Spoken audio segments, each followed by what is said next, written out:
Hey guys, welcome back to the channel, and thanks for watching. And I also like to thank all the new subscribers that joined the channel during the last video series we did on the StewMac 5F1 build. This is the first video in a new series that I'll do, which is just updates on the channel. These will probably be short videos, but it'll give an opportunity for me to talk about upcoming news to the channel, including new projects that are coming up. And more importantly, solicit feedback from you guys as subscribers on what type of things you guys would like to see, and to help shape what content I'm putting out so it's more relevant to you.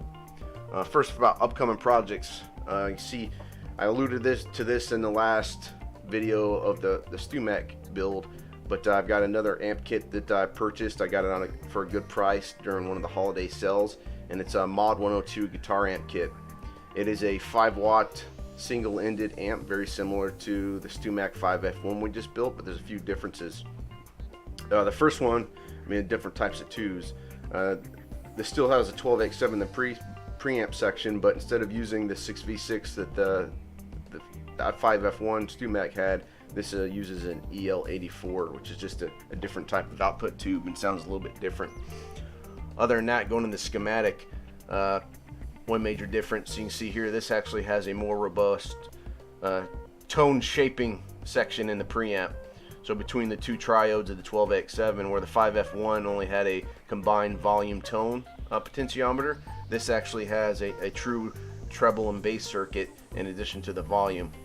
Additionally, the difference is in how it's DC rectified for converting the AC to DC for powering the amp.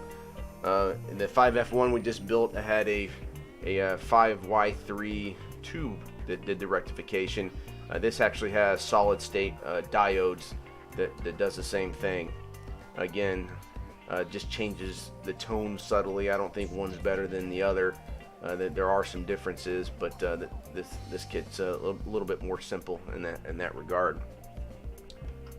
Additionally, the layout of the amp is much different. Instead of using the turret board, eyelet board that we had in the 5F1 kit, this utilizes a point-to-point type of build with these terminal strips.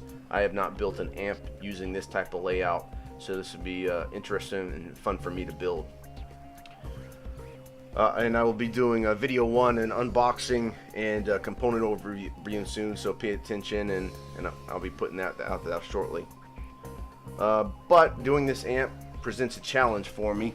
Since this is a head, you need an external speaker to pump into, and right now I don't have any 8 ohm speakers to do, so it kind of presented a challenge for me. And the past few weeks I've been kind of thinking about how I want to tackle it. At first I thought about maybe just buying a speaker cab, but for the cost I thought it made more sense to potentially get an external load box DI that allows me to do direct recording or headphones out, which seemed a little bit more interesting to me. I looked at potentially buying them, and I found a lot of good ones from Rivera. There's a lot of them out there. I think Sewer has a couple, and they range from a few $100s up to over $1,000 depending on the types of features you have. But being this channel about making audio components, I wanted to see if it was possible to make your own load box.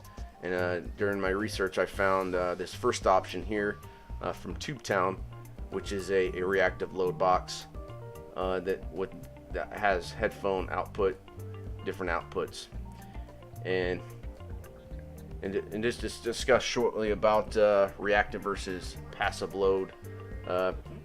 Passive load boxes are basically just components that take and completely absorb and convert the speaker signal or the output of your amp into basically heat. And they work well. They're typically much cheaper, but the downside to those is because the speaker, when an amp is connected to a speaker, the relationship between the output transformer and the speaker is kind of a dynamic relationship.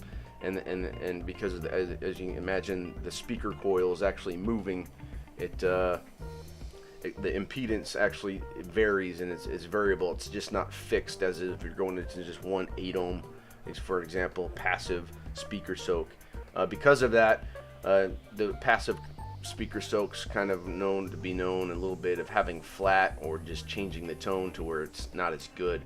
Reactive loads, on the other hand, simulate that relationship and moving speaker by introducing not only passive components like resistors, but also using inductors, which mimics the voice coils of the speaker. The ending result is a sound that is much more similar to that being hooked directly to a speaker than that you can get produced by the passive load. So this one has the reactive load in it, and it does have the different types of output. This would be one potential option, and this comes from a kit. The second option I found here from the gear page was a very good forum discussing the reactive load circuit that came out in a white paper by Aiken Amps, which you can see right here.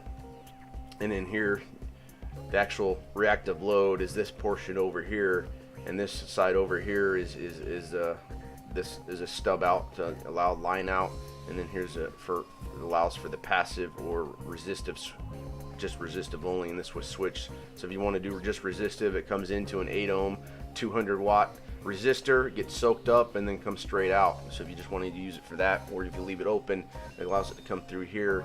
And you can see in here there's these are actually inductors, so when this whole circuit combined together, does a much better job of simulating being connected up to actual speakers. And there's some it's a very good post. I recommend everyone come read it, but it shows the different output types in the end circuit. So in blue you can see this is what a 2x12 speaker box looks like, and in green this is what that reactive load looks like. It's not perfect, but it's very close, and should sound very similar to being hooked up directly to a speaker. And you can see here's what the actual components look like inside. So you can see that's that big 200 watt 8 ohm resistor, which needs to be beefy to convert all that energy into heat. So let me know which option you guys would find more interesting. Some of the pluses of this one is that, in addition to coming in a kit, which would be more simple because all I got to do is follow the instructions to put it together, it gives me the option of having a voicing of different cab sims, which the other one doesn't have, which allows you to I'm assuming it allows you to change the values of some of those resistors in the circuit to kind of shape the output to make it more pleasing to the ear. This one, however, the plus of this is that it allows me to kind of choose higher grade of components. You can see here these components are very high end, and if you look at size difference of these components in this box compared to here, I just by looking at the size of this box, you can tell that this one doesn't probably have as robust components as this one has. Cost wise, they're both about the same. So it really comes down to what you guys, the feedback you guys want to kind of look at.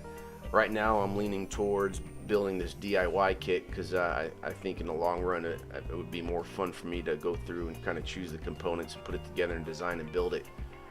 But that's also one of the cons as well. It may take a little bit longer to do all that. So I'm interested in what your guys' thoughts are. So please let me know in the comments below. You said I'm leaning towards this option, but I really like to hear you guys' feedback.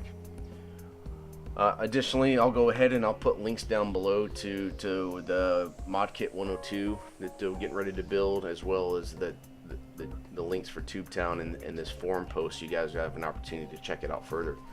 That pretty much wraps up this update. If there's any other questions as well, or any other recommendations, please include those in the bottom as below.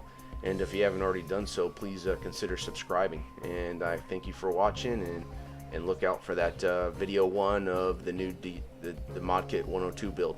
Thanks for watching.